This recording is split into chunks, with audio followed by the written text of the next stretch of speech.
ব্যাপক উৎসাহ উদ্দীপনার মধ্য দিয়ে সম্পূর্ণ হলো 3 দিন ব্যাপী রাজ্যভিত্তিক সিনিয়র ভলিবলের আসর। পুরুষ ও মহিলা বিভাগে চ্যাম্পিয়নের শিরোপা দখল করে পশ্চিম জেলা দল। রানার্স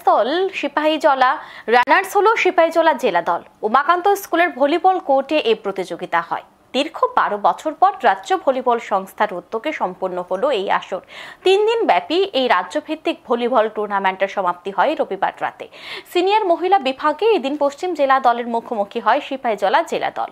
এতে চ্যাম্পিয়নের শিরোপা অর্জন করে পশ্চিম জেলা দল। রানার্স হয় সিপাহীজলা জেলা দল। অপরদিকে পুরুষ বিভাগের ফাইনালেও পশ্চিম জেলা দলের মুখোমুখি হয় সিপাহীজলা জেলা দল।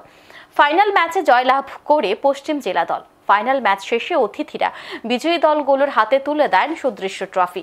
ফাইনাল ম্যাচে মাঠে উপস্থিত ছিলেন যুব বিষয়ক ক্রীড়া দপ্তরের সচিব পি.কে. চক্রবর্তী, রাজ্য ক্রীড়া পর্ষদের সচিব সুকান্ত ঘোষ, স্কুল স্পোর্টস বোর্ডের যুগ্ম সচিব অপু রায়, নিউজ টুডের কর্ণধার সৌরজিৎ পাল, কর্পোরেটর প্রদীপ চন্দ্র সহ অন্যান্যরা। দেখে নেব বিস্তারিত। আমরা আশা করব আপনাদের মাধ্যমে সারা রাজ্যের সমস্ত অংশের মানুষের কাছে আবেদন রাখবো, রাজ্যের মাননীয় মুখ্যমন্ত্রী এবং খেলমন্ত্রী টিঙ্কু রায়ের নেতৃত্বে আমরা সারা রাজ্যে প্রত্যন্ত এলাকায় আমরা ভলিবলকে নিয়ে যেতে চাই এবং প্রত্যেক যারা আজকে আমাদেরকে এই খেলা পরিচালনা করার জন্য সহায়তা করেছেন সবাইকে আমরা অসংখ্য ধন্যবাদ জানাই এবং আগামী দিনে সবার সহযোগিতা চাই।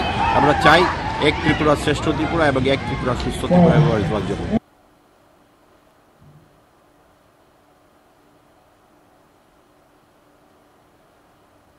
এখন সময় বিরতির সঙ্গে থাকুন।